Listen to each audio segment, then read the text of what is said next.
Well, good morning and happy Tuesday. Imagine what would happen if everyone who claimed to love God served others. So we started these daily devotions when COVID hit and sheltering in place and all the challenges there, and we felt the need to sort of proactively offer resources and encouragement on a daily basis and stay connected and all of that.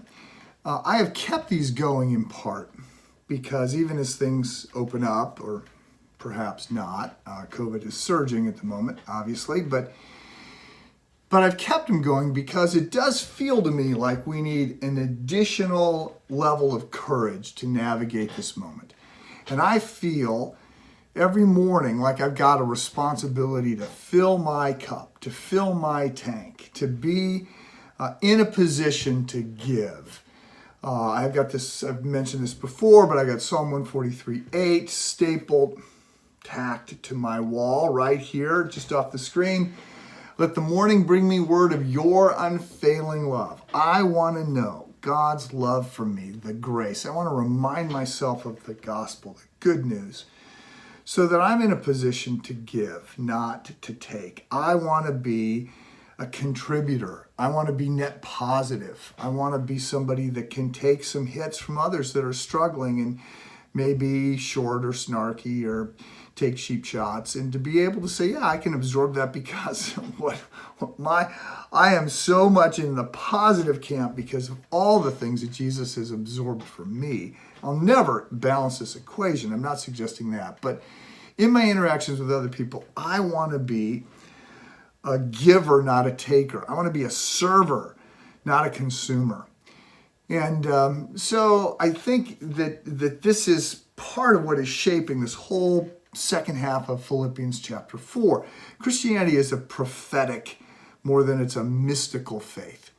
That means it calls on us to not escape inward into God, but to be transformed so we can be transformers, salt and light, encouragers.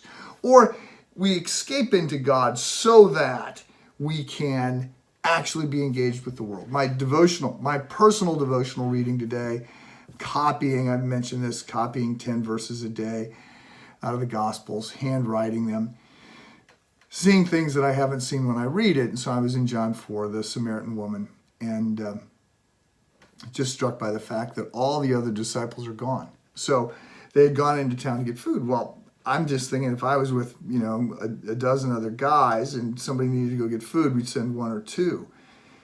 We wouldn't send all 12. So it's pretty obvious Jesus is looking for alone time. And so he sends them off, and he has that time of reflection and prayer and time alone with God. We need that. So there is an inward escape into God, but it's to be then salt and light.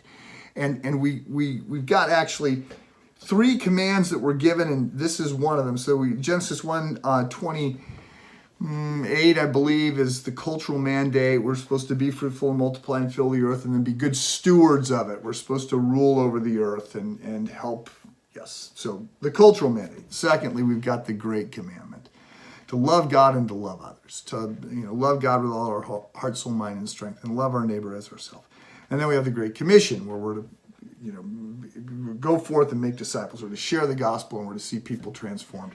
And we're to baptize them, and we're to see this spread throughout the world. So we've got these 3 specific commandments that get given to us. And we can make things more complicated than that, but there isn't any need to. And so I just want to say, look, Philippians 4, there's a number of verses here, and we're going to look at this over the next few days. But the implication is God has gifted you. These are spiritual gifts, not to be confused with the fruit of the Spirit, but these are abilities. These are God-given competencies, talents, skills.